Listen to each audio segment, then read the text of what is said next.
So today is a very, very special day. We're in a car I've wanted to drive ever since I heard about it. It's a new Aston Martin Vantage.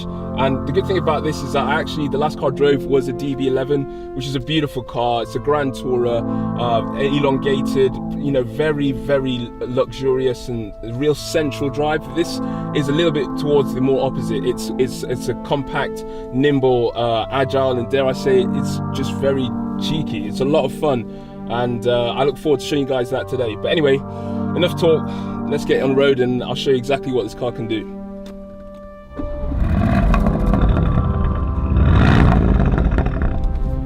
Cheeky. So yes, we're on the road of the Aston Martin Vantage.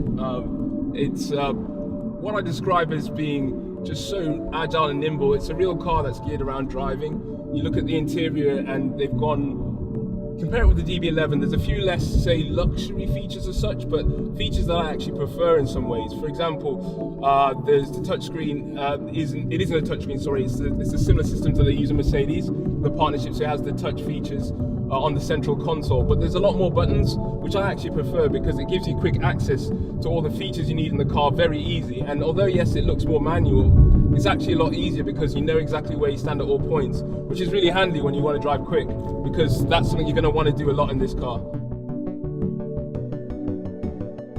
So more importantly, the drive itself, I mean, listen to it. Everything you do, the car wants you to drive it. It's really throaty. It's got the same engine as in the DB11. It's the 4-litre twin-turbo V8 engine, and it's 503 horsepower, which is a massive increase on the previous version of the Vantage. So this is a car that's, yes, it's got the same engine as DB11, but it's a lot lighter.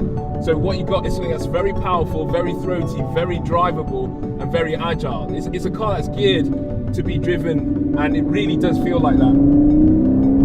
I mean, wow, listen to it. And it just everything you do with it, it's hard to just drive normally. I know it sounds bad to say, but it feels so exciting, so fun, so youthful. It makes you it just kind of urges you to drive it, which I think that's what this car is meant to be, especially when you look at the price point when compared to something like the DB11.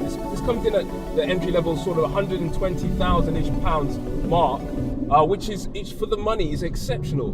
Because the drive, yes, you got the Aston Martin drive, you got that throaty, sort of fun Bond-esque drive, but then you got the visuals as well, the things that Aston Martin do that other cars have a different thought process on. Aston go for a very, yes, it's a traditional sort of British motoring brand, but the angles are so sharp. They can make it sharp but soft at the same time. They make it elegant but sporty at the same time. And I think that Aston is something that typifies the mark. Now, how would I sum up a car like this? Well, it's a car you can have fun in.